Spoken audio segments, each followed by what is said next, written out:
Hello everyone, welcome. My name is Phoenix and this is the Consumer's Guide to Filmmaking. It's been a while. Yeah, you'll get videos eventually. I'm having a bit of a time of it, and I'm trying to sort out what this channel is gonna be in the future, so you'll get videos eventually, and when I've sorted it out, you'll be the first to know. But, like I said last year, Classics Month, it's always gonna be here.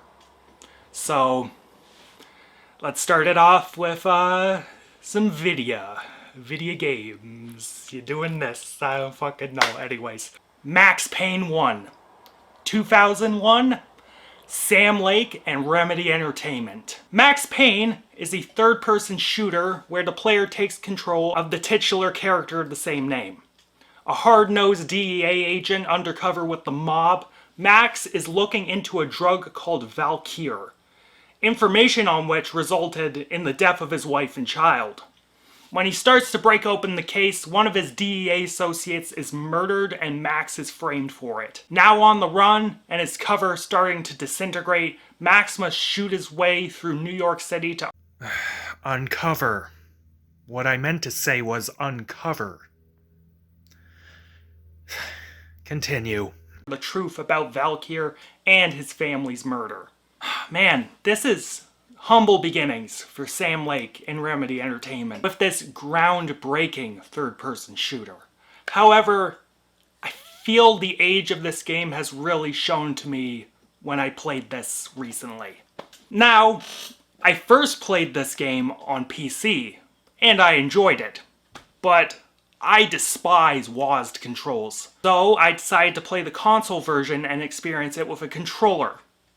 While I did enjoy and thrive in the shooting aspects with a controller, the console version presented its own issues. Firstly, the game's controls could be really janky, and the game design really exacerbated that issue.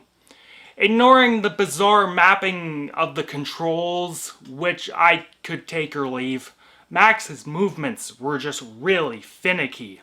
Having to do these ridiculous platforming sections, such as those fucking dream sequences. Sam, you better clean that shit up for the remakes, motherfucker. I'll fucking find you if you don't. Fucking... I'm fine. I'm fine. That was a joke. I'm not gonna find and hurt Sam Lake. He's a good guy. Anyways, the character would just run off on an angle or to the side with even the slightest movement of the camera or the left analog, right analog stick. You get the point. You had to inch forward super slowly in these platforming sections and just pray you don't fall. Secondly, the console version lacked a manual save function. While there were checkpoints within each chapter of the game, they could be few and far between at times. Having to repeat really stupid and difficult sections of the game in their entirety, especially if you're fucked in terms of supplies, could be infuriating. But all that old game clunk and jank aside, I think Max Payne 1's achievements are really special, and tend to outweigh these negatives. The actual shooting gameplay is just tried and true run and gun action, and I love it.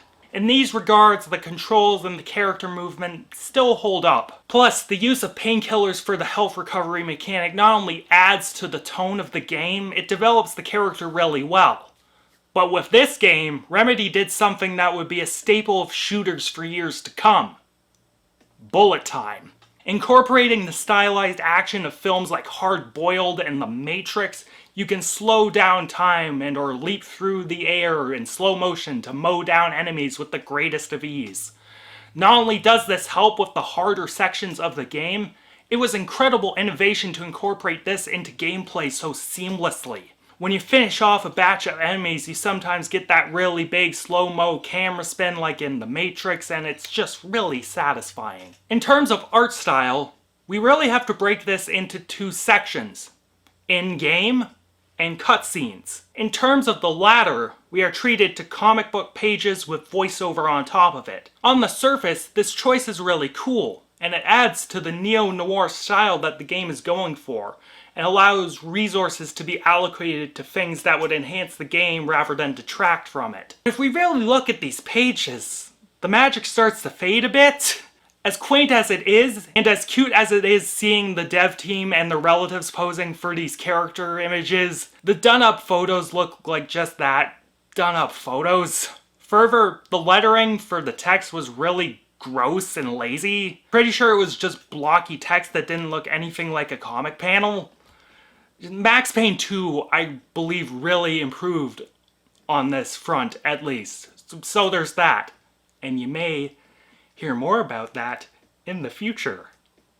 In-game, the graphics for the time period are kind of impressive.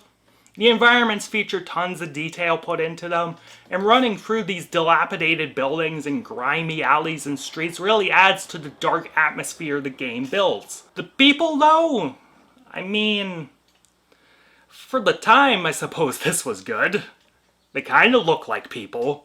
But the age really shows, and these character models can be quite blocky. But looking at Sam Lake's derpy grin on Max's face is pretty funny, though. The thing that adds to the game's atmosphere the most, though, is the music. In the menu or in cutscenes, we are treated to this rhythmic piano piece that swells and grows into a giant neo-noir string symphony. It feels as if I'd be watching the opening credits of an old gumshoe movie from the 40s. And while they do maybe play that theme a little too much, that theme's a banger, so I never get sick of hearing it.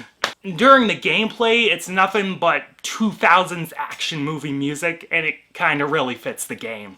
While some pieces are more atmospheric, letting percussion and synths gestate in the background, some are straight-ahead rockers that really get the blood pumping. The writing in this game is what impressed me the most, though.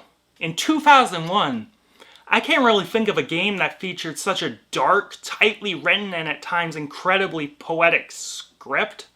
It handles such dark subject matter really well, and it revels in its noir tone. If you can name another game that matches this, feel free to prove me wrong, But anyways, never crossing the line into pointless edge, the game tastefully presents violence and sexuality in this world. The dream sequences, while not showing too much, were surreal and at times incredibly hard to sit through. In a good way. In a good way. The gameplay in these sections sucked dick. But in terms of, narrative presentation, it worked. Not to mention, there are tons of moving parts in this story, and each piece is set up so seamlessly. It engages you from start to finish, and the twists make each act of the game more exciting. With James McCaffrey voicing Max Payne, Max's monologues are a treat to listen to. His gruff, no-nonsense delivery makes listening to these dark passages on Max's nihilistic outlook on life really engaging. Like a true noir detective, Max is always playing at Bogart, and keeping that level head. When Max's emotions peaked during those dream sequences, though, McCaffrey's performance was fantastic. Overall, while Max Payne hasn't aged all that well in certain respects, some of which are a major detriment to the game, Max Payne's groundbreaking achievements really do hold it together. The bullet time shootouts, the tight noir script, the really neat visual style is truly a taste of what Remedy would become in the later years. From this game and its sequels came so much more for gaming and Remedy. If you're looking for a quick little time sink and or want to experience some gaming history, I say check this game out. And I am feeling a 6.5 to a 7 out of 10 on this one. Which it's closer to depends on which version you're playing. I say it's closer to a 7 for the PC version because it at least had manual saving. Save Scum Gang Unite! Catch you later, guys.